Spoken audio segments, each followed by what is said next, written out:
అందరికీ వందనాలండి. మనం క్రిస్మస్కు సంబంధించిన కొన్ని విషయాలు ధ్యానం చేసుకుంటూ ఉన్నాం. అందులో భాగంగా ఈ రాత్రి కొన్ని విషయాలు తెలుసుకుందాం ప్రియులారా. నేటి మన ధ్యానాంశంలో ముఖ్యమైన విషయాలు ఏంటి అంటే, యేసుక్రీస్తు ప్రభువారు బెత్లెహేములోనే ఎందుకు జన్మించాలి. 2, యేసుక్రీస్తు ప్రభువారు జన్మించిన తర్వాత తూర్పు దేశపు జ్ఞానులకు వర్తమానాన్ని తెలియచేసింది ఎవరు, లేక త్రోవ చూపినది ఎవరు. ఇక 3, జ్ఞానులు డైరెక్ట్గా యేసుక్రీస్తు వారి దగ్గరకు వెళ్లకుండా మధ్యలో హేరోదు గారి దగ్గరకు రావడానికి కారణం ఏంటి. ఈ 3 విషయాలను ఈరోజు మనం తెలుసుకుందాం ప్రియులారా. మొదటిగా, యేసుక్రీస్తు ప్రభువారు బెత్లెహేములోనే ఎందుకు జన్మించాలి. ఎందుకు ఈ ప్రశ్న తలెత్తింది అంటే, యేసుక్రీస్తు ప్రభువారికి లేక యేసుక్రీస్తు ప్రభువారిని గర్భాన ధరించిన మరియమ్మ గారి జన్మస్థలం నజరేతు. అలాగే తండ్రిగా పిలువబడిన యోసేపు గారు కూడా తన గ్రామమైన బెత్లెహేమును విడిచి నజరేతుకు వచ్చి నివసిస్తూ ఉన్నారు. వీరిద్దరూ అక్కడ ఉండగానే వీరిద్దరికి ప్రదానం చేయబడింది.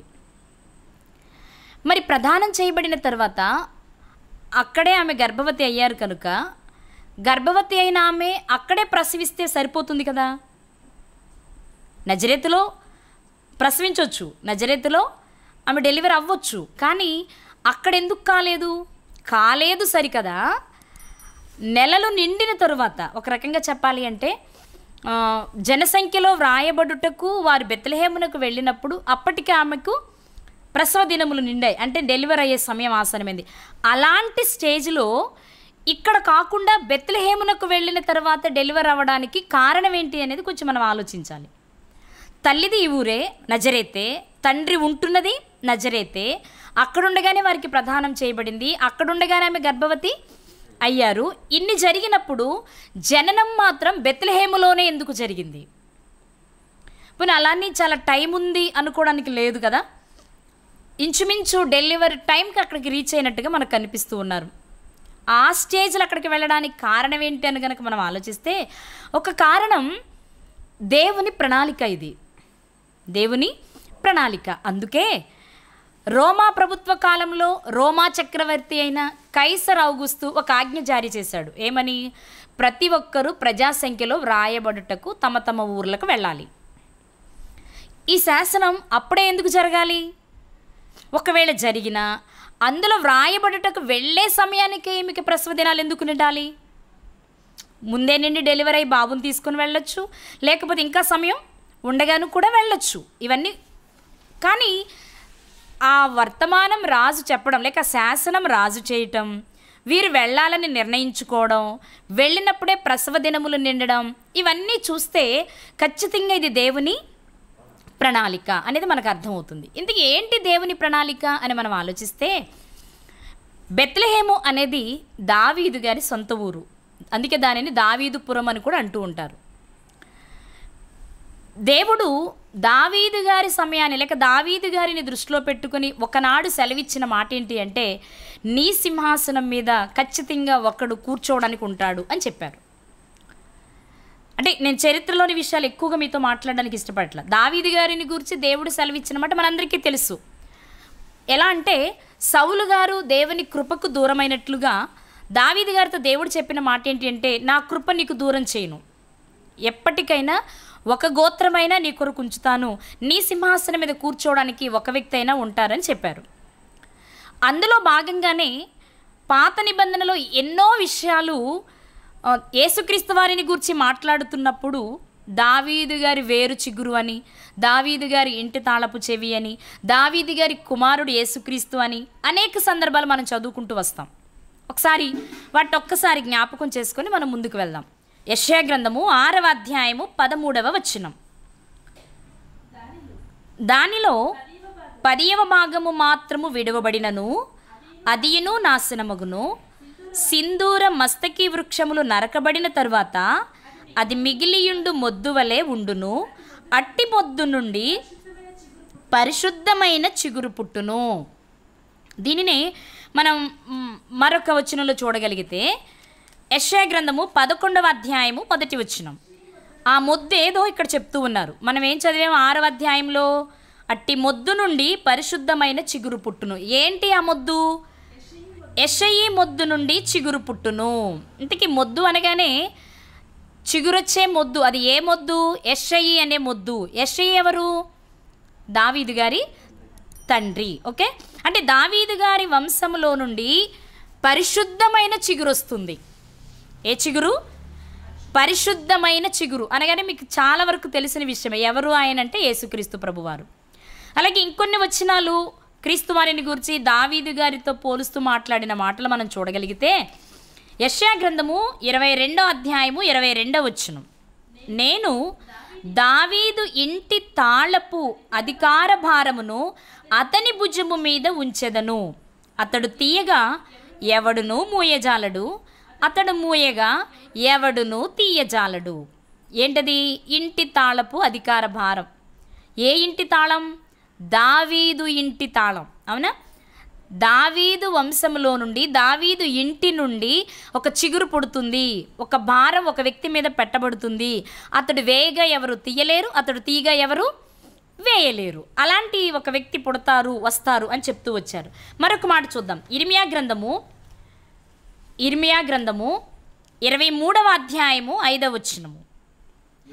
రాబోవు దినములలో నేను దావీదునకు నీతి చిగురును పుట్టించదను, అతడు రాజై పరిపాలన చేయును.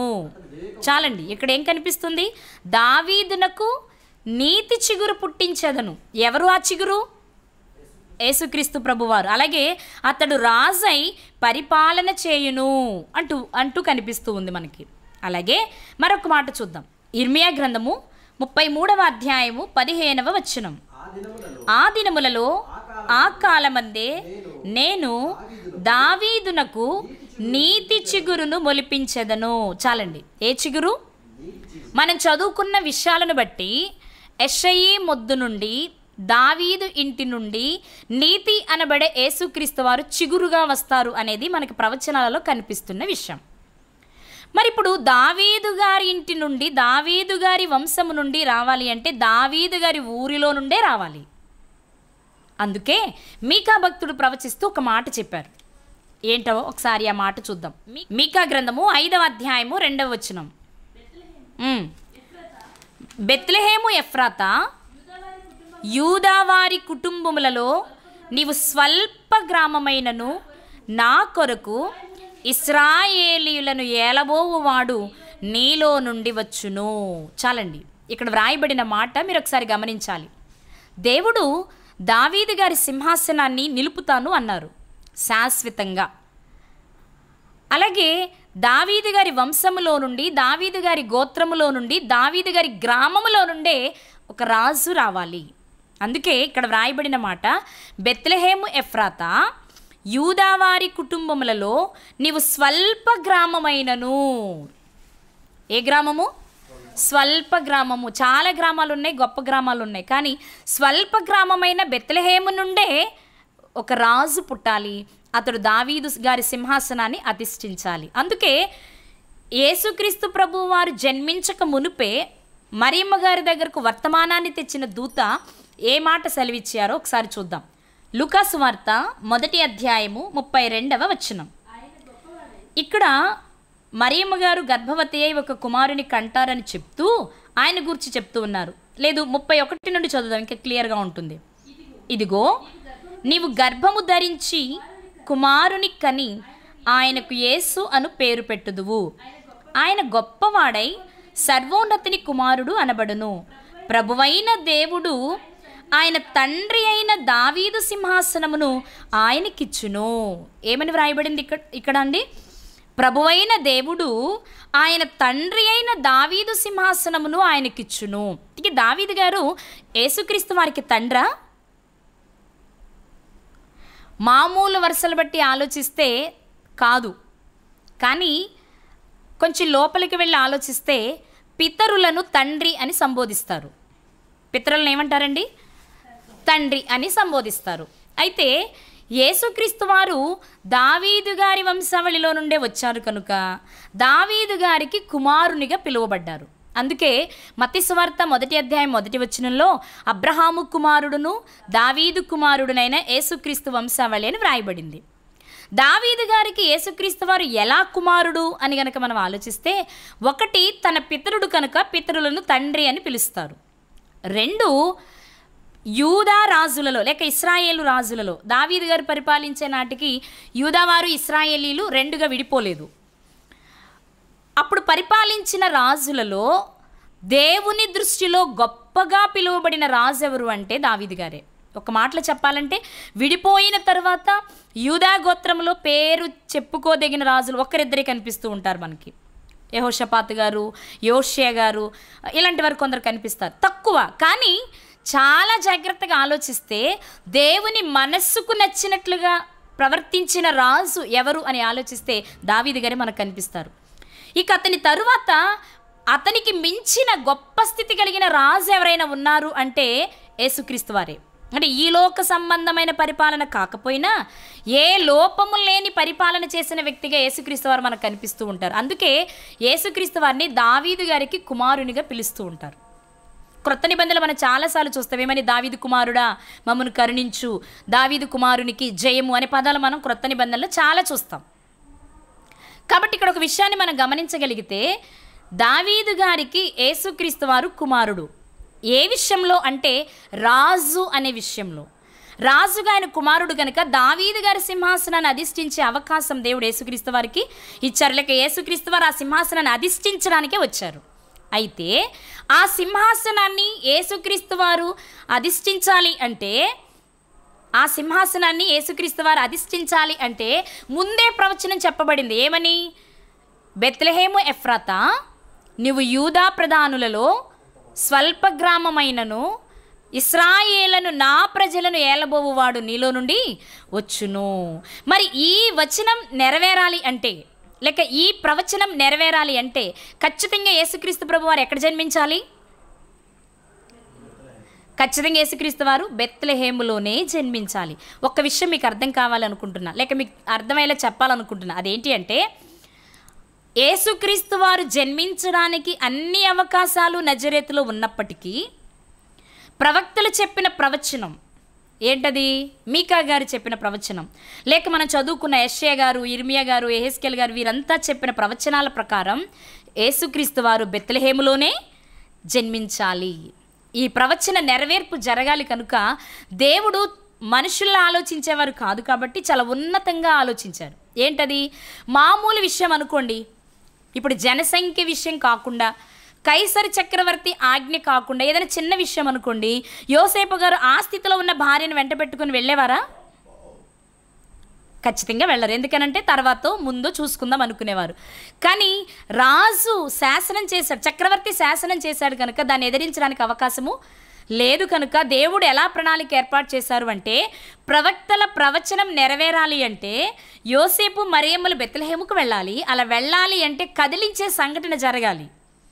అందుకే కైసర్ ఔగుస్తు ద్వారా జనసంఖ్య వ్రాయాలి అనే ఒక శాసనాన్ని చేసి, ఆ శాసనం ప్రకారం బెత్లెహేములో నమోదు చేసుకోవడానికి వీరు బయలుదేరి అక్కడికి వెళ్ళిన తర్వాత ఆమె ప్రసవించినట్లుగా మనం చూస్తూ ఉన్నాం. ప్రియులారా, మనం చూసిన విషయాలన్నిటిని బట్టి మనకు అర్థం కావలసిన విషయం ఏంటి అంటే, యేసుక్రీస్తు ప్రభు వారు బెత్లెహేములో జన్మించడానికి బలమైన ప్రధాన కారణం ఏంటి అంటే ప్రవచన నెరవేర్పు. ప్రవచన నెరవేర్పు కొరకు ఆయన బెత్లెహేములో జన్మించడం జరిగింది. ఇక రెండో విషయాన్ని మనం ధ్యానం చేసుకుందాం. అదేంటి అంటే, యేసుక్రీస్తు ప్రభువారు బెత్లెహేములో జన్మించిన పిమ్మట గొర్రెల కాపరులకు వర్తమానం అందింది. అలాగే తూర్పు దేశపు జ్ఞానులకు వర్తమానం అందింది. తదుపరి రాజైన హేరోదుకు వర్తమానం అందింది. ఇక్కడ ఒక విషయాన్ని మనం జాగ్రత్తగా ఆలోచించగలిగితే, యేసుక్రీస్తు ప్రభువారు జన్మించిన విషయం ప్రధానంగా ముగ్గురికి సమాచారం ఇవ్వబడింది. వారిలో ఒకరు గొర్రెల కాపరులు, 2 తూర్పు దేశపు జ్ఞానులు, 3 హేరోదు రాజు. వీరిలో గొర్రెల కాపరులకు సమాచారం ఎలా అందిందో మనకు తెలుసు. ఎలా? దూత సైన్యముతో గొర్రెల కాపరుల దగ్గరకు రాత్రి వేళ వెళ్ళారు. వెళ్ళి, నేడు దావీదు పట్టణమందు రక్షకుడు మీ కొరకు పుట్టి ఉన్నాడు, ఆ శిశువు పొత్తి గుడ్డలతో చుట్టబడి పశువుల తొట్టెలో పండుకొని ఉన్నాడు, ఇది మీ కానవాలు, వెళ్ళి చూడమని చెప్పారు. ఆ మాట ప్రకారమే వారు బయలుదేరి క్రీస్తును దర్శించడానికి వెళ్ళినట్లుగా మనం లూకాసు వార్త 2వ అధ్యాయంలో చూస్తాం ప్రియులారా. అయితే మరి హేరోదుకి ఎవరు వర్తమానం అందించారు అని ఆలోచించినప్పుడు తూర్పు దేశపు జ్ఞానులు యెరూషలేమునకు వచ్చినప్పుడు హేరోదుకి ఈ విషయం తెలిసింది.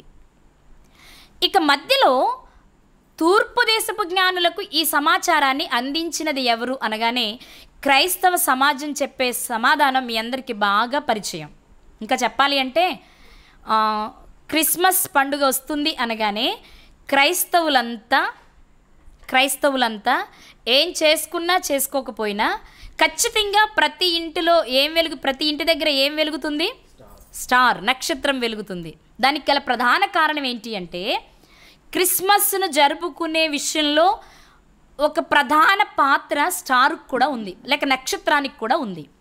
ఎందుకుంది అంటే జ్ఞానులకు సమాచారాన్ని తెలియచేసి జ్ఞానులను నడిపించినది నక్షత్రమే కనుక నక్షత్రానికి ప్రాధాన్యతనిచ్చి ఒరిజినల్ నక్షత్రాన్ని పెట్టుకోలేం కనుక నక్షత్రపు బొమ్మలను, లైట్లతో కూడిన నక్షత్రాలను పెట్టుకొని ఆనందిస్తూ ఉంటాం మనం. ఓకే, ఇప్పుడు మనం నక్షత్రం జ్ఞానులకు త్రోవ చూపిందా? ఒకవేళ చూపిస్తే చూపించిన ఆ నక్షత్రం మనం అనుకుంటున్న నక్షత్రమేనా, అంటే ఆకాశంలో మనకు కనిపించే నక్షత్రమేనా, మరేదైనా అనే విషయాన్ని ఒకసారి జ్ఞాపకం చేసుకుందాం ప్రియులారా. మనకి తెలిసినంత వరకు దేవుడు సృష్టిని చేయాలి అనుకున్నప్పుడు 4వ దినమున నక్షత్రాలను చేసినట్లుగా మనం ఆదికాండం 1వ అధ్యాయంలో చూస్తాం. ఒకసారి చూద్దాం మరలా ఆ మాటను. ఆదికాండము 1వ అధ్యాయము 14వ వచనం. దేవుడు పగటిని రాత్రిని వేరుపరచినట్లు ఆకాశ విశాలమందు జ్యోతులు కలుగునుగాకనియు అవి సూచనలను, కాలములను, దిన సంవత్సరములను సూచించుటకై ఉండుగాకనియు భూమి మీద వెలిగించుటకు అవి ఆకాశ విశాలమందు జ్యోతులై ఉండుగాకనియు పలికెను, ఆ ప్రకారం ఆయను. ప్రియులారా, నక్షత్రాలను గూర్చిన విషయం మనకి ఇక్కడ కనిపిస్తూ ఉంది. వీటిని ఇక్కడ జ్యోతులు అనే పదం వాడబడింది. ఇంతకీ ఎందుకట ఈ జ్యోతులు? పగటిని రాత్రిని ఏలుతూ భూమి మీద ఉన్న వారికి వెలిగించుటకు, అలాగే దినము, కాలము, సంవత్సరాలను సూచించుటకు.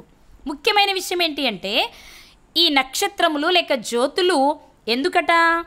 భూమి మీదున్న మనుషులకు వెలిగించుటకు, భూమి మీదున్న మనుషులకు వెలిగించుటకు. వాస్తవం కూడా మనం చూస్తున్నామా? పగటిని ఏలుటకు పెద్ద జ్యోతి సూర్యుని చూస్తున్నాం, రాత్రులు చంద్రుని చూస్తున్నాం, అలాగే కోటాను కోట్ల నక్షత్రాలను మనం చూస్తూనే ఉన్నాం. ఇప్పుడు జ్ఞానులకు త్రోవ చూపిన నక్షత్రం ఇప్పుడు ఇది ఆకాశ మండలంలో ఉన్న ఈ నక్షత్రమేనా అని ఆలోచిస్తే దీని గురించి మనం తెలుసుకోవాలి అంటే ఒకసారి ఆ సందర్భం దగ్గరకు కూడా మనం వెళ్ళాలి. మత్తయి సువార్త 2వ అధ్యాయము 1 నుండి. రాజైన హేరోదు దినములయందు యూదయా దేశపు బెత్లెహేములో యేసు పుట్టిన పిమ్మట ఇదిగో తూర్పు దేశపు జ్ఞానులు యెరూషలేమునకు వచ్చి, యూదుల రాజుగా పుట్టినవాడెక్కడ ఉన్నాడు? తూర్పు దిక్కున మేము ఆయన నక్షత్రము చూచి ఆయనను పూజింపవచ్చితిమని చెప్పిరి. ప్రియులారా, ఇక్కడ ఒక విషయాన్ని మనం గమనించాలి. యేసుక్రీస్తు వారు జన్మించిన తరువాత తూర్పు దిక్కున ఒక నక్షత్రాన్ని చూసి జ్ఞానులు యూదుల రాజుగా పుట్టిన వానిని పూజించడానికి వచ్చినట్లుగా ఈ సందర్భంలో మనం చదువుకున్నాం. ఆ సందర్భంలో ఒక నక్షత్రము అని నేను మీకు చెప్పాను, కానీ అక్కడ వ్రాయబడిన మాట ఏంటి అంటే ఆయన నక్షత్రమును చూచి, ఆయన నక్షత్రమును చూచి. ఎవరి నక్షత్రాన్ని? యూదుల రాజుగా పుట్టిన వాని యొక్క నక్షత్రాన్ని చూచి మేము వచ్చాం.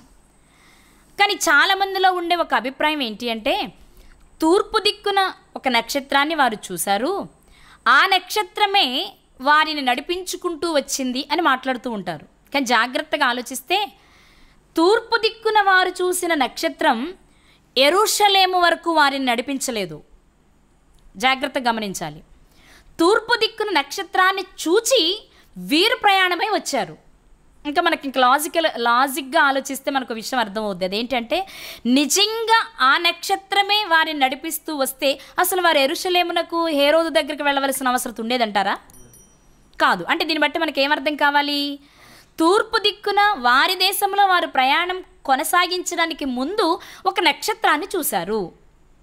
చూసిన వెంటనే ఆ నక్షత్రాన్ని బట్టి ఒక రాజు జన్మించాడు అనుకుని బయలుదేరి వచ్చారు. బయలుదేరి వారంతట వారే వచ్చారు. అయితే యెరూషలేమునకు వచ్చిన తర్వాత హేరోదు గారితో మాట్లాడిన తర్వాత ఆయన కొన్ని లెక్కలు చూపించి బాలుని దర్శించమని చెప్పి పంపిస్తూ ఉండగా వీరు మరలా యెరూషలేములో నుంచి బయటకు రాగానే వారు తూర్పు దిక్కును చూసిన నక్షత్రం మరలా ఎంటర్ అయింది కదా. మనం ఆ మాట ఒకసారి చూద్దాం. మనం ఇక్కడ ఏం చూసాం? 2వ వచనంలో తూర్పు దిక్కున మేము ఆయన నక్షత్రము చూచి ఆయనను పూజింపవచ్చితిమి. అంతేనా? ఆ నక్షత్రమును బట్టి వచ్చామనుందా? నక్షత్రమును చూచి అక్కడ చూశారు, ప్రయాణాన్ని ప్రారంభించుకున్నారు, వచ్చారు. ఇక యెరూషలేము నుంచి బయటకు వచ్చిన తర్వాత మరలా నక్షత్రం కనిపించినట్లుగా మనం చూడొచ్చు. మత్తయి గారు రాసిన సువార్త 2వ అధ్యాయము 9వ వచనం. వారు రాజు మాట విని బయలుదేరిపోవుచుండగా ఇదిగో తూర్పు దేశమున వారు చూచిన నక్షత్రము ఆ శిశువు ఉండిన చోటికి మీదుగా వచ్చి నిలుచు వరకు వారికి ముందుగా నడిచెను. ఇప్పుడు మరలా నక్షత్రం వచ్చింది, మరలా వారి ముందు నడుస్తుంది. ముందు ప్రయాణమైనప్పుడు నక్షత్రం వారితో లేదు, అక్కడ సమాచారం ఇచ్చింది అంతే ఆ నక్షత్రం. అవునా? మనం చదువుకున్న దాన్ని బట్టి అక్కడ సమాచారం ఇచ్చింది. దాన్ని చూసి వారు యెరూషలేముకు వచ్చారు. యెరూషలేము నుండి బయటకు వచ్చి క్రీస్తును ఆరాధించాలన్న ఉద్దేశంతో బయలుదేరి వెళుతూ ఉండగా మరలా తూర్పు దేశాన వారు చూసిన నక్షత్రం మరలా కనిపించింది. ఇక్కడ నుండి నడిపించుకుంటూ వెళ్ళింది. సరే, ఇక్కడ నేను మీకు ఏం చెప్పాలనుకుంటున్నాను అంటే, ఈ జ్ఞానులకు వారు ప్రయాణమైన దేశము నుండి కాకపోయినా అక్కడ సూచన ఇచ్చి యెరూషలేము నుండి క్రీస్తు ఉన్న ఇంటి వరకు ముందుగా నడిచినది అని మనకు కనిపించింది కదా. ఈ మాటను బట్టి నిజంగా ఆకాశ మండలంలో మనం చూసే నక్షత్రాలే లేదా నక్షత్రాలలో ఒక నక్షత్రమే వీరికి త్రోవ చూపిందా అని ఆలోచిస్తే చరిత్రపరంగా మనం కొన్ని విషయాలు ఆలోచించవచ్చు. అవేంటి అంటే, ఒకవేళ ఆకాశ మండలంలో ఉన్న నక్షత్రాలు త్రోవ చూపించగలవా? ఆకాశ మండలంలో రాత్రివేళ కనిపించే నక్షత్రాలు కేవలం మిణుకుమంటూ వెలుగునివ్వగలవే తప్ప మనం ప్రయాణం చేయటానికి అనుకూలంగా మారగలవా? మామూలుగా ఆలోచిద్దాం మనం. ఒకవేళ అదే నిజమైతే వీరి ప్రయాణం కేవలం రాత్రులు మాత్రమే జరగాలి. అవును కదా. యెరూషలేం నుంచి బెత్లెహేముకు వెళ్ళాలన్నా కూడా వీరి ప్రయాణం ఎలా జరగాలి? ఎందుకని? నక్షత్రాలు కనిపించేవి రాత్రి వేళ కనుక్కనే, కాబట్టి రాత్రే వీళ్ళు ప్రయాణం చేయాలి. కానీ వీరు రాత్రులు మాత్రమే ప్రయాణం చేసినట్లు మనకి ఎక్కడ కనిపించట్లేదు. ఇక 2, అమావాస్య దినాలలో అది కూడా చీకటిగా ఉంటుంది, అప్పుడు ప్రయాణం చాలా కష్టంగానే ఉంటుంది. ఇదొక ఎత్తు. ఇక రెండు నక్షత్రాలు అనగా స్వయం ప్రకాశకాలు. నక్షత్రాలు అంటే స్వయం ప్రకాశకాలు. నక్షత్రము అనగా ఎక్కువ వెలుగునిచ్చేది. ఒక మాటలో చెప్పాలి అంటే భూమికి దగ్గరగా ఉన్న నక్షత్రము సూర్యుడు. భూమికి దగ్గరగా ఉన్న నక్షత్రము సూర్యుడు. సూర్యుడు మనకి చాలా దగ్గరగా ఉండటం చేత చాలా వెలుగునిస్తున్నాడు పగటి వేళ. అవును కదా. అదే సూర్యుడు మండు వేసవిలో మిట్ట మధ్యాహ్నం 12 గంటల నుంచి 1 గంట మధ్యలో మన పైకి తలెత్తి చూడగలమా? ఎందుకని? ఆ వేడిని తట్టుకోవడం మన వల్ల కాదు. అవునా? బాగా ఆలోచించాలి. ఆ వేడిని తట్టుకోవడం మన వల్ల కాదు. ఇప్పుడు ఒక విషయాన్ని ఆలోచిద్దాం. ఈ జ్ఞానులు యెరూషలేము నుండి బయలుదేరి వెళ్ళేటప్పుడు ఈ నక్షత్రం ఏం చేసిందట? వారికి దగ్గరగా వచ్చి ఇంటికి పైగా వారికి ముందుగా నడుస్తుంది. అవునా? ఇప్పుడు సూర్యుడు భూమి మీద ఉన్న మనుషులకు ఎంత దూరంలో ఉన్నాడు అని లెక్కలు కడితే, వింటున్నారన్నమాట, సుమారు 150 మిలియన్ కిలోమీటర్ల దూరంలో ఉన్నాడట. 150 మిలియన్ కిలోమీటర్ల దూరంలో ఉన్నాడట. 150 మిలియన్ కిలోమీటర్ల దూరంలో ఉన్న సూర్యుడినే, ఆ వేడినే మనం తట్టుకోలేకపోతే సూర్యుని కంటే పెద్దవి నక్షత్రాలు. మరి ఆ నక్షత్రాలు వీరికి ముందుగా వచ్చి కనుక దారి చూపించగలిగితే ఆ వేడిని వీరు తట్టుకోగలరా? ఏమండి, ఆ వేడిని వీరు తట్టుకోగలరా? ఖచ్చితంగా తట్టుకోలేరు. ఇంకా చెప్పాలంటే మాడి, అవును కదా, సూర్యుడి దగ్గరికి వెళ్ళిన వారు ఎవరు లేరు. చంద్రమండలంలోకి అడుగు పెట్టిన వారు ఉన్నారు కానీ ఇప్పటి వరకు చరిత్రలో. దీన్ని బట్టి మనం చూస్తే ఖచ్చితంగా యేసుక్రీస్తు ప్రభువారు జన్మించినప్పుడు జ్ఞానులకు త్రోవ చూపిన నక్షత్రం అనుకుంటున్న నక్షత్రం మనం రోజు ఆకాశంలో చూసే నక్షత్రం అయితే అయి ఉండకూడదు. అంతేనా? ఎక్కడో ఉన్న నక్షత్రము అంత వెలుగుగా మండుతూ ఉండే సూర్యుని ఏమంటారంటే మండుతున్న అగ్నిగోళము అంటారు. సూర్యుని ఏమంటారు? మండుతున్న అగ్నిగోళము అంటారు. మరి అలాంటి ఒక సూర్యుడు దగ్గరగా ఉన్న సూర్యుడిని మనం చూడలేనప్పుడు ఎంతో దూరంలో ఉన్న ఒక నక్షత్రం వీరికి ముందుగా వస్తే చాలా ప్రమాదం, కష్టం, అసలు జరగదు. దీన్ని బట్టి ఖచ్చితంగా జ్ఞానుల ముందు నడిచిన నక్షత్రం మనం అనుకునే నక్షత్రం కాదనమాట. మరేమై ఉంటుంది ఈ నక్షత్రము అని కనుక మనం ఆలోచిస్తే మనం కొన్ని విషయాలు, దగ్గరగా ఉన్న విషయాలు మనం ఆలోచన చేద్దాం. అవేంటి అంటే, నక్షత్రము అనగానే ఒకటి ఆకాశంలో మనకు వెలుగునివ్వడానికి ఉన్నవి, 2 ఒకనాడు దేవుని దగ్గర నుండి త్రోయబడిన దూతలను కూడా నక్షత్రమే అంటారు. తేజో నక్షత్రమా, వేకువ చుక్క అంటారు. అలాగే ప్రకృతి మొత్తము తీసుకుంటే ప్రకృతిలోని, అంటే ప్రకృతి అనగానే మనకేం కనిపిస్తుంది? పంచభూతాలు, నింగి, నేల, నీరు, నిప్పు, గాలి. ఈ పంచభూతాలన్నిటిని మనం ఏమని పిలుస్తున్నాం? దేవదూతలు అంటున్నాం కదా. చూద్దాం ఒకసారి ఆ మాట. 104వ కీర్తన 4వ చరణం. వాయువులను తనకు దూతలుగాను, అగ్నిజ్వాలలను తనకు పరిచారకులుగాను ఆయన చేసుకొని ఉన్నాడు. ఇదే మాట హెబ్రీ పత్రికలో కూడా మనకు కనిపిస్తుంది ప్రియులారా. అక్కడ కూడా ఒకసారి చూద్దాం. హెబ్రీలకు రాసిన పత్రిక 1వ అధ్యాయము 7వ వచనం. తన దూతలను వాయువులను గాను, తన సేవకులను అగ్నిజ్వాలలుగాను చేసుకొనువాడు అని తన దూతలను గూర్చి చెప్పుచున్నాడు. దూతలను గూర్చి ఏం చెప్తున్నాడు అంటే, వాయువులు, అగ్ని, ప్రకృతి అంతా ఎవరట? దూతలు. ఎవరండి? దూతలు. ప్రకృతి అంతా దూతలే. ఆకాశంలో కనిపించే నక్షత్రాలు దూతలే. అయితే ఫిక్స్డ్గా ఉండేవి కొన్ని ఉన్నాయి, పనిచేసేవి కొన్ని ఉన్నాయి. అంతేనా? ఇప్పుడు ఆ నక్షత్రాలు, సూర్యుడు, చంద్రుడు ఫిక్స్డ్గా ఉన్నారు పరిచర్య చేయటానికి. కానీ కొన్ని దూతలు ఉన్నాయి. ఆ కొన్ని దూతలు నక్షత్రాల పేరుతో కానీ, లేకపోతే అగ్ని పేరుతో కానీ, వాయువు పేరుతో కానీ సంచారం చేస్తూ సమాచారం ఇస్తున్నట్లుగా మనకు కనిపిస్తూ ఉంటుంది. ఇంకొక మాటను చూద్దాం మనం దీన్ని దృఢపరచుకోవడానికి. 148వ కీర్తన మొదటి 3 చరణాలు చూద్దాం. మొదటి 3 చరణాలు చూద్దాం. యెహోవాను స్తుతించుడి, ఆకాశవాసులారా యెహోవాను స్తుతించుడి, ఉన్నత స్థలముల నివాసులారా యెహోవాను స్తుతించుడి. ఆకాశవాసులారా అంటే ఎవరండి? ఉన్నత స్థలముల నివాసులారంటే ఎవరు? 2వ వచనం చెప్తున్నారు ఆయన. ఆయన దూతలారా. ఆకాశవాసులు ఎవరు? ఆయన దూతలు. ఇంకా ఎవరు? ఆయన సైన్యములు. ఇంకా ఎవరు? ఆయన సేవకులు.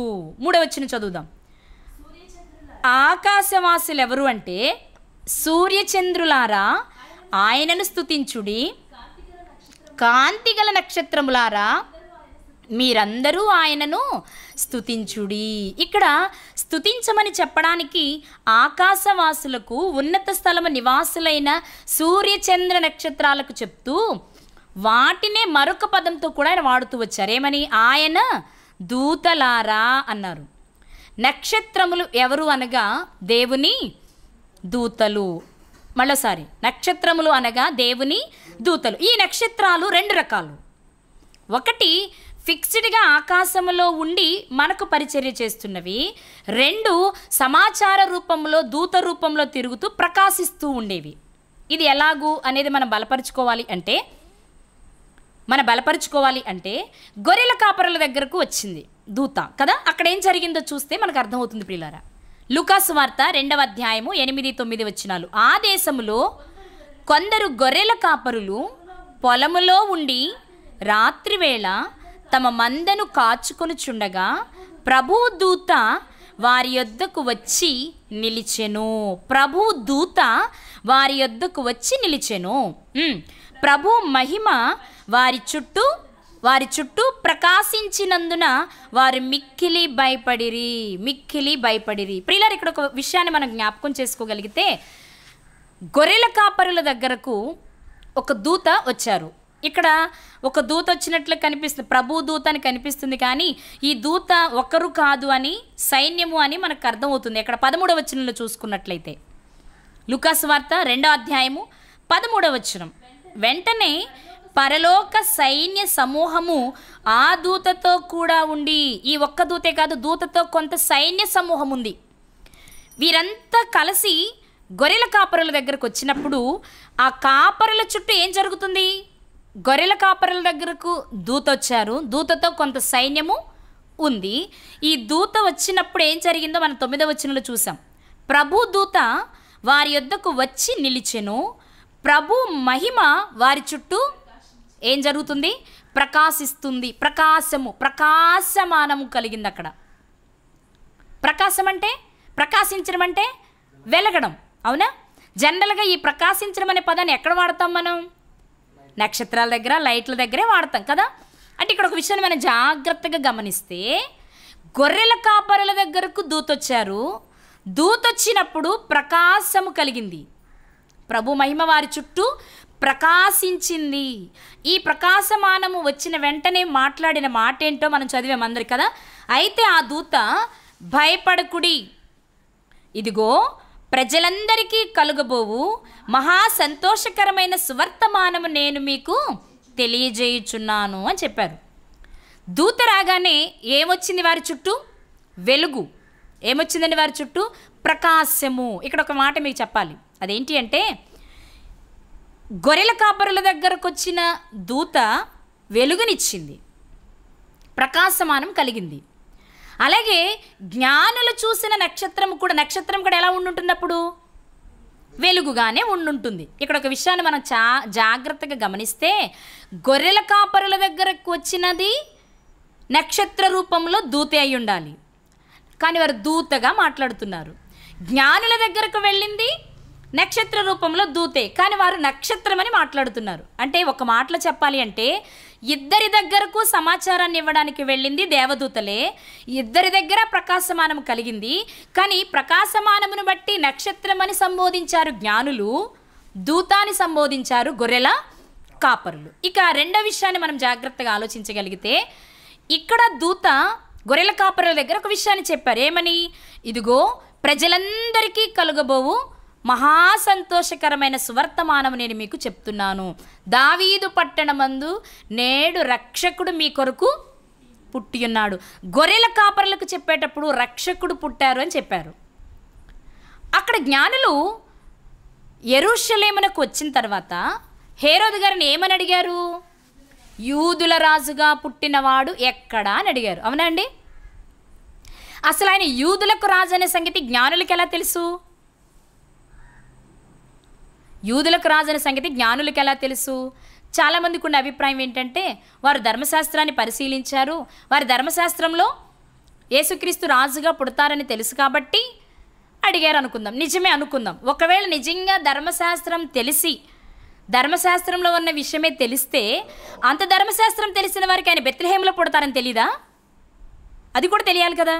యేసుక్రీస్తు వారు రాజుగా పుడతారని ధర్మశాస్త్రంలో ఉన్న విషయమే వీరికి తెలుసుంటే, ఖచ్చితంగా ధర్మశాస్త్రంలో లేక ప్రవక్తల వచనాలలో ఇందాక మన మీకా గ్రంథంలో మాట్లాడుకున్నాం. ఏమని? బెత్లెహేము ఎఫ్రాతా, నువ్వు ఏమాత్రము స్వల్పమైన గ్రామము కావు, నీలో నుండి రాజు వస్తారని చెప్పారు కదా. ఈయన రాజు అనే సంగతి తెలిస్తే ఖచ్చితంగా రాజు బెత్లెహేము నుండి వస్తారని తెలిసినప్పుడు వీరు ఇంక యెరూషలేముకి రావాల్సిన అవసరం ఏముంది? లేదు కదా. కానీ వీరు వచ్చారు అంటే ఇక్కడ ఒక విషయాన్ని మనం ఆలోచించాలి లాజికల్గా. అదేంటి అంటే, యూదులకు రాజు పుట్టాడన్న వార్త కూడా నక్షత్ర రూపంలో ఉన్న దేవదూత లేక దూతయే ఆ జ్ఞానులకు చెప్పుండాలి. అంతేనా? ఇక్కడ గొర్రెల కాపరుల దగ్గర నేడు రక్షకుడు మీ కొరకు పుట్టారనే విషయాన్ని ఎలా చెప్పారో అక్కడ జ్ఞానుల దగ్గర కూడా యూదులకు రాజైన వాడు పుట్టాడు అని చెప్పారు. యూదులకు రాజు అన్నారు కాబట్టి యూదుల రాజు, యూదుల రాజధాని యెరూషలేము కాబట్టి వారు హేరోదు దగ్గరకు వచ్చారు. ఇది నా అభిప్రాయం సుమా. ఎందుకంటే మనం లెక్కలు కట్టుకుంటే మనకు అర్థమయ్యే విషయం. ఆయన రాజు అని ఒకవేళ తెలిస్తే ఆ రాజు ఎక్కడి నుండి వస్తారో కూడా వాళ్ళకి తెలియాలి. అది వారికి తెలియలేదు అంటే ఖచ్చితంగా యూదులకు రాజుగా పుట్టాడు ఒక వ్యక్తి అనే సంగతి అక్కడ నక్షత్ర రూపంలో దూతే వారికి తెలియచేయాలి. అంతేనా? దూతే తెలియచేయాలి. లేకపోతే మిగిలినవన్నీ తెలిసినట్టు ఇవి తెలియాలి. తెలియలేదు అంటే ఇది దూతనే చెప్పుండాలి. కనుకనే వారు డైరెక్ట్గా హేరోదు గారి దగ్గరకు వచ్చారు. హేరోదు గారి దగ్గరకు రావడానికి కొన్ని ప్రధాన కారణాలు ఉన్నాయి. ఒకటి, రాజుగా పుట్టారన్న సంగతి దూత ద్వారా తెలిసింది కనుక రాజుండే భవనానికి వారు వచ్చారు. రెండు, వారికి తెలిపిన దూత వారి దగ్గరకు వారితో రాలేదు కనుక వీరు హేరోదు దగ్గరికి వచ్చారు. మూడు, ఈ విషయం ఖచ్చితంగా హేరోదు గారికి తెలియాలి కనుక దూత అక్కడి వరకు రాకుండా మరలా వీరు బయటికి రాగానే వీరికి కనిపించి వీరిని ఆ ఇంటి వరకు తీసుకుని వెళ్ళడం జరిగింది ప్రియులారా. కనుక జ్ఞానులకు త్రోవ చూపిన నక్షత్రము అనగానే మనకేమర్థం కావాలి అంటే ఆకాశ మండలంలో ప్రకాశించే నక్షత్రం కాదు, కానీ నక్షత్ర రూపంలో ఉన్న దేవదూత వారికి ప్రత్యక్షమై ఉండాలి. నక్షత్రాలు రెండు రకాలు అనుకున్నాం కదా మనం. ఒకటి ఫిక్స్డ్గా వెలుగునిచ్చేది, రెండు వెలుగునిస్తూ సంచారం చేస్తూ సమాచారాన్ని ఇచ్చేవి. దూతలుగా చాలా మనుషులను మనం దూతలుగా చూస్తాం, దేవదూతలను దూతలుగా చూస్తాం. అలాంటి సందర్భాలు మనకు చాలా ఉన్నాయి. సంఘాల్లో ఉన్న కాపరులకు దూతలుగా మాట్లాడుకుంటాం. ఎఫ్రోదీతు గారిని మనం దూతగానే సంభాషించుకోవడం కూడా మనకి బైబిల్ చరిత్రలో కనిపిస్తుంది. మీ దూతయు అనే పదం వాడబడింది కనుక ప్రియులారా, జ్ఞానులకు త్రోవ చూపిన నక్షత్రము అనగానే మనకు ఎవరు గుర్తుకు రావాలి? రోజు మనం చూసే నక్షత్రం కాదు, కానీ దేవుని దగ్గర నుండి సమాచారాన్ని భూమి మీద ఉన్న వారికి అందించే దూతలుగా మనం పరిగణలోనికి తీసుకోవాలి. అలా కాకపోతే వీరికి ముందుగా నక్షత్రం నడవడానికి అవకాశము లేదు కనుక ప్రియులారా, జ్ఞానులకు త్రోవ చూపిన నక్షత్రం ఎవరు అన్నప్పుడు ఒక దేవదూత లేక కొంత సైన్యంతో కూడిన దేవదూత అని మనం అర్థం చేసుకోవాలి. ఇక ఈరోజు మనం ధ్యానం చేసుకోవాలనుకున్న మూడవ విషయం ఏంటి అంటే, ఈ జ్ఞానులు యెరూషలేములో హేరోదు దగ్గరకు ఎందుకు వెళ్ళారు? తమ దేశంలో ఆ దిక్కున సమాచారాన్ని ఇచ్చిన దూత, అలాగే యెరూషలేములో నుండి బయటకు రాగానే వారికి ముందుగా నడిచిన ఆ దూత వీరు హేరోదు గారి దగ్గరకు వెళుతున్నప్పుడు ఎందుకు ఆటంకపరచలేదు, ఎందుకు తెలియచేయలేదు అనే ఒక విషయాన్ని మనం జ్ఞాపకం చేసుకుందాం. ఎందుకు అంటే ఆల్రెడీ నేను మీకు చెప్పాను, జ్ఞానులు హేరోదు గారి దగ్గరకు వెళ్ళడానికి 3 కారణాలు చెప్పాను మీకు కదా. ఏంటవి? ఒకటి, రాజుగా పుట్టారు కనుక రాజ కుటుంబంలో ఉంటారనే ఉద్దేశంతో హేరోదు గారి దగ్గరకు వెళ్ళారు. 2, ఈ విషయం హేరోదు గారికి తెలియాలి కనుక. 3, దూత వారితో లేదు కనుక. అయితే వీటిలో ఇప్పుడు మనకు ముఖ్యమైన విషయం ఏంటి అంటే, రాజు పుట్టాడన్న వార్త హేరోదు గారికి తెలియాలి కనుక ఈ జ్ఞానులు యెరూషలేములోని హేరోదు గారి దగ్గరకు వెళ్ళారు. అయితే ఇక్కడ ప్రశ్న ఏంటంటే, అసలు హేరోదు గారికి ఎందుకు తెలియాలి? హేరోదు గారికి ఎందుకు తెలియాలి? ఆయనకి తెలియకపోతే ఏమవుతుంది? ఏమీ కాదు, కానీ దేవుని ప్రణాళిక ఏదో ఉంది. మనం ఇప్పటికే గత భాగాల్లో ఒక విషయాన్ని మాట్లాడుకున్నాం. ఏమని? కాపరులకే వర్తమానం ఎందుకు వెళ్ళింది, రాజుకే వర్తమానం ఎందుకు వెళ్ళింది, జ్ఞానులకే వర్తమానం ఎందుకు వెళ్ళింది అని ఆలోచించినప్పుడు యేసుక్రీస్తు వారు కాపరి అని, రాజులకే రాజని, జ్ఞానమే ఆయన కనుక ఆయనలో ఉన్న 3 గుణాలను ప్రపంచానికి పరిచయం చేయడానికే ఈ 3కి వర్తమానం అందినట్లుగా మనం తెలుసుకున్నాం. అయితే రాజు దగ్గరకు వెళ్ళడానికి రాజులకే రాజు అని తెలియచేయటమే కాకుండా మరొక ప్రాముఖ్యమైన విషయం ఉంది ప్రియులారా. అదేంటి అంటే, హేరోదు గారి దగ్గరకు జ్ఞానులు వెళ్ళే వరకు విషయం తెలియదు వారికి. రాజు పుట్టాడనే విషయం హేరోదు గారికి తెలియదు. అందుకే ఈ విషయం వినగానే కలవరపడిపోయారు అందరూ. ఏమై ఉంటుందని. వెంటనే హేరోదు గారు ఏం చేశారో ఒక మాట చూద్దాం. మత్తయి సువార్త 2వ అధ్యాయము 4వ వచనం. రాజు ప్రధాన యాజకులను ప్రజలలో ఉండు శాస్త్రులను అందరినీ సమకూర్చి క్రీస్తు ఎక్కడ పుట్టునని వారిని అడిగెను. అందుకు వారు యూదయ బెత్లెహేములోనే అని అక్కడ వ్రాయబడిన ప్రవచనాన్ని వారు చదివి వినిపించడం జరిగింది ప్రియులారా. అంటే జ్ఞానులు వచ్చి విషయాన్ని చెప్పగానే హేరోదు గారు ఏం చేశారంటే ప్రధాన యాజకులను శాస్త్రులను పిలిచి ఆయన ఎక్కడ పుడతారు, యూదులకు రాజు ఎక్కడ పుడతాడు అని అడిగారు. వెంటనే వారి ప్రవచనాలను చూసి చెప్పడం జరిగింది. తదుపరి ఆయన ఆ విషయాలన్నీ మనస్సులో పెట్టుకుని జ్ఞానులను రహస్యంగా పిలిచి మీరు బెత్లెహేమునకు వెళ్ళి ఆయనను దర్శించి నాకు వర్తమానం తీసుకుని రండి, నేనును వచ్చి ఆయనను పూజిస్తాను అని చెప్పారు. ఓకే, ఇది ఎందుకు జరిగింది ఇది మనం ఆలోచిస్తున్నాం. జ్ఞానులు ఇక్కడికి ఎందుకు రావాలి, వచ్చిన తర్వాత విషయం ఆయనకి ఎందుకు తెలియాలి, తెలిసిన ఆయన శాస్త్రుల నుంచి ఎందుకు సమాచారం తెలుసుకోవాలి, వారికి ఎందుకు ఆ విషయాన్ని చెప్పి పూజించి నాకు వర్తమానం తెమ్మని చెప్పాలి అని ఆలోచిస్తే ఒక ప్రాముఖ్యమైన విషయం మనకు కనిపిస్తుంది ప్రియులారా. అదేంటి అంటే ఈ జ్ఞానులు బెత్లెహేం క్రీస్తు వారిని పూజించడానికి బయలుదేరి వెళ్తున్నప్పుడు దూత కనిపించి మళ్ళీ అనే నక్షత్రం కనిపించి మీరు వెళ్ళొద్దు, మీ దేశానికి మరొక మార్గం గుండా వెళ్ళిపోండి, మీరు ఆయనకు వర్తమానం తెలియజేయవలసిన అవసరం లేదు అనే విషయం చెప్పేశారు. వెంటనే ఈ జ్ఞానులు ఏం చేశారు, వేరొక మార్గం గుండా వారి దేశానికి తిరిగి వెళ్ళిపోయారు. ఎప్పుడైతే వీళ్ళు వెళ్ళిపోయారో కొంత ఆలస్యం జరిగిందో ఇప్పుడు హేరోదు గారికి అర్థమైంది ఏమని, ఈ జ్ఞానులు నన్ను అపహసించారు, నాకు విషయాన్ని తీసుకురాలేదు అని. అయితే ఈయన ఏం చేశారు, ముందే ఆ జ్ఞానుల వలన యేసుక్రీస్తు వారు పుట్టినప్పుడు వారి నక్షత్రం చూసిన కాలాన్ని లెక్కలు కట్టించుకుని ఉంచుకున్నారు. ఆ లెక్కల ప్రకారం ఆయన ఏం చేశారు ఇప్పుడు చూద్దాం. మత్తయి గారు రాసిన సువార్త 2వ అధ్యాయము 16-17 వచనాల ప్రియులారా. ఆ జ్ఞానులు తన్ను అపహసించిరని హేరోదు గ్రహించి బహు ఆగ్రహము తెచ్చుకుని తాను జ్ఞానుల వలన వివరముగా తెలుసుకునిన కాలమును బట్టి బెత్లెహేములోను దాని సకల ప్రాంతములలోనూ 2 సంవత్సరములు మొదలుకొని తక్కువ వయసు గల మగపిల్లలందరినీ వధించెను. ఎప్పుడైతే తిరిగి సమాచారం ఆయన దగ్గరకు రాలేదో ముందే లెక్కలు కట్టిన ప్రకారం 2 సంవత్సరాలలోపు పిల్లలందరినీ చంపించేశాడు హేరోదు. ఇతడే మహాహేరోదు అని మనం తెలుసుకున్నాం కదా. ఇంతకు ఎందుకు చంపించాడు, కేవలం సమాచారం ఇవ్వలేదని మనం అనుకుంటున్నాం, కానీ ఇక్కడ ప్రాముఖ్యమైన మాట ఒకటి ఉంది. 17వ వచనంలో మనం అది చూడొచ్చు. అందువలన రామాలో అంగలార్పు వినబడెను, ఏడ్పును మహారోదన ధ్వనియు కలిగెను. రాహేలు తన పిల్లల విషయమై ఏడ్చుచు వారు లేనందున ఓదార్పు పొందనొల్లక ఉండెను అని ప్రవక్త అయిన ఇర్మియా ద్వారా చెప్పబడిన వాక్యము నెరవేరెను. ప్రియులారా, మీకు ఇప్పటికే ఆన్సర్ అర్థమై ఉండాలి. జ్ఞానులు హేరోదు గారి దగ్గరకు వెళ్ళడానికి కారణం ఏంటి, అది కదా మనం ఆలోచిస్తున్నాం. ఎందుకు తెలియాలి, హేరోదు గారికి ఎందుకు తెలియాలి అంటే హేరోదు గారికి తెలిస్తేనే, హేరోదు గారు వెతికితేనే, జ్ఞానుల సమాచారం ఇవ్వకుండా ఉంటేనే హేరోదు 2 సంవత్సరాల లోపు పిల్లల్ని చంపిస్తాడు.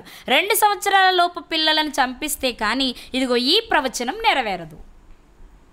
ఎక్కడిది ప్రవచనం, ఇర్మియా గారు చెప్పిన ప్రవచనం నిజమా? ఒకసారి ఆ ప్రవచనం దగ్గరికి వెళ్దాం. ఇర్మియా గ్రంథము 31వ అధ్యాయము 15వ వచనం. యెహోవా ఈలాగు సెలవిచ్చుచున్నాడు, ఆలకించుడి, రామాలో అంగలార్పును మహారోదన ధ్వనియు వినబడుచున్నవి. రాహేలు తన పిల్లలను గూర్చి ఏడ్చుచున్నది, ఆమె పిల్లలు లేకపోయినందున ఆమె వారిని గూర్చి ఓదార్పు పొందనొల్లకున్నది. ఇది ప్రవచనం ప్రియులారా. ఈ ప్రవచనం నెరవేరాలి అంటే హేరోదు గారు ఏం చేయాలి, 2 సంవత్సరాల లోపు పిల్లలందరినీ చంపించాలి. 2 సంవత్సరాల లోపు పిల్లలు చంపాలి అంటే ఇప్పుడు యూదులకు రాజు పుట్టాడన్న సంగతి హేరోదుకు వినబడాలి, అంతేనా? హేరోదు గారికి వినబడాలి కనుకనే వారు హేరోదు గారిని దర్శించే వరకు దూత ఎంటర్ అవ్వలేదు ప్రియులారా.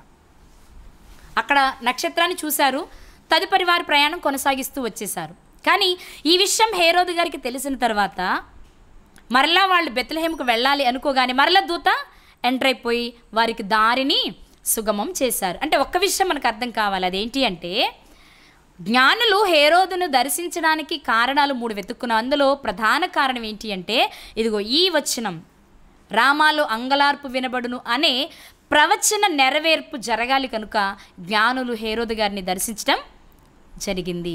ఒక మాట చెప్పాలి అంటే యేసుక్రీస్తు వారి జనన విషయంలో ఆయన గూర్చి ముందుగా చెప్పబడిన ప్రతి ప్రవచనం నెరవేరవలసిందే. మనం గతంలోనే మాట్లాడుకున్నాం. యోసేపు గారు నజరేతుకు ఎందుకు వెళ్ళి నివసించాలి అంటే ఆయన నజరేతు వాడు అనబడాలి అంటే అక్కడ కొంతకాలం నివసించాలి కనుకనే ప్రణాళిక ప్రకారం ముందుగానే యోసేపు గారు ఆ ప్రాంతానికి వెళ్ళినట్లుగా మనం చూసుకున్నాం ప్రియులారా. దీన్ని బట్టి ఒక్కొక్క విషయాన్ని మనం గమనించినట్లయితే పాత నిబంధన కాలంలో దేవుడు తెలియచేసిన క్రీస్తు విషయమైన ప్రతి ప్రవచన నెరవేర్పు యేసుక్రీస్తు వారి లోకానికి వచ్చిన తర్వాత జరిగింది అనే విషయాన్ని మనం మర్చిపోకూడదు. కాబట్టి జ్ఞానులు హేరోదుని దర్శించడానికి ఒక కారణం ప్రవచన నెరవేర్పు కొరకే. కనుక ప్రియులారా, మనల్ని గురించి కూడా దేవుడు ఒక ప్రవచనాన్ని ఇచ్చాడు. మనం ఎందుకు పుట్టామో, మనం ఎలా బ్రతకాలో, మరణించి ఎక్కడికి వెళ్ళాలి అనే విషయం ప్రతి వ్యక్తి జీవితంలోనూ ఉంటుంది. అది ఎలా చెప్పగలము అంటే తిమోతి గారిని ఉద్దేశించి పౌలు గారు ఒక లేఖ రాస్తూ ఒక మాట చెప్పారు. ఒకసారి చూద్దాం ఆ మాట. తిమోతి గారికి రాసిన మొదటి పత్రిక 1వ అధ్యాయము 18వ వచనం. నా కుమారుడవైన తిమోతి, నీవు విశ్వాసమును మంచి మనస్సాక్షియు కలిగిన వాడవై నిన్ను గూర్చి ముందుగా చెప్పబడిన ప్రవచనముల చొప్పున ఈ మంచి పోరాటము పోరాడవలెనని వాటిని బట్టి ఈ ఆజ్ఞ నీకు అప్పగించుచున్నాను. ఇక్కడ ఏం రాయబడిందండి? నిన్ను గూర్చి ముందుగా చెప్పబడిన ప్రవచనముల చొప్పున. ఇది తిమోతి గారికి మాత్రమేనా? ప్రతి వ్యక్తి జీవితంలో ఉన్నాయా? ప్రతి వ్యక్తి జీవితంలోనూ ఉంది. ఏంటి మన గురించి దేవుడు చెప్పిన ప్రవచనం ఏంటి? భూమి మీదకి మిమ్మల్ని పంపిన తర్వాత ముందుగా సిద్ధపరిచిన సత్క్రియలు మనం చేయాలి. ఇది మన గురించి చెప్పబడిన ప్రవచనం. మరి మనం నెరవేరుస్తున్నామా? మనకు అప్పగించిన పనిని మనం చేస్తున్నామా అనే విషయాన్ని మనం చాలా జాగ్రత్తగా ఆలోచించాలి ప్రియులారా. ప్రవక్తలు పలికిన ప్రతి ప్రవచనం నెరవేరుతూ వచ్చింది. యేసుక్రీస్తు వారు చేసి నెరవేర్చవలసిన ప్రతి ప్రవచనాన్ని ఆయన నెరవేర్చారు. ఆయనను మాదిరిగా కలిగి జీవిస్తున్న మన జీవితంలో మన పట్ల దేవునికి ఉన్న ఆలోచన, మన పట్ల ఆయనకున్న ప్రత్యేకమైన ఉద్దేశాన్ని మనం నెరవేర్చేవారిగా ఉండాలి. కనుక ఈ అంశం ద్వారా మనం 3 ప్రాముఖ్యమైన విషయాలు నేర్చుకున్నాం. 1, యేసుక్రీస్తు వారు బెత్లెహేములోనే ఎందుకు జన్మించాలి అంటే ప్రవచన నెరవేర్పని తెలుసుకున్నాం. 2, జ్ఞానులకు త్రోవ చూపిన నక్షత్రం ఎవరు అంటే దేవదూత అని తెలుసుకున్నాం. 3, హేరోదు గారికి క్రీస్తు జన్మించిన వార్త జ్ఞానుల ద్వారా ఎందుకు తెలిసింది అంటే అది కూడా ప్రవచన నెరవేర్పే అని మనం తెలుసుకున్న విషయాలు హృదయంలో పదిలపరుచుకొని వాక్యానుసారంగా జీవించడానికి దేవుడు తన కృపను మనకు దయచేయునుగాక. ఆమెన్. అందరికీ వందనాలు.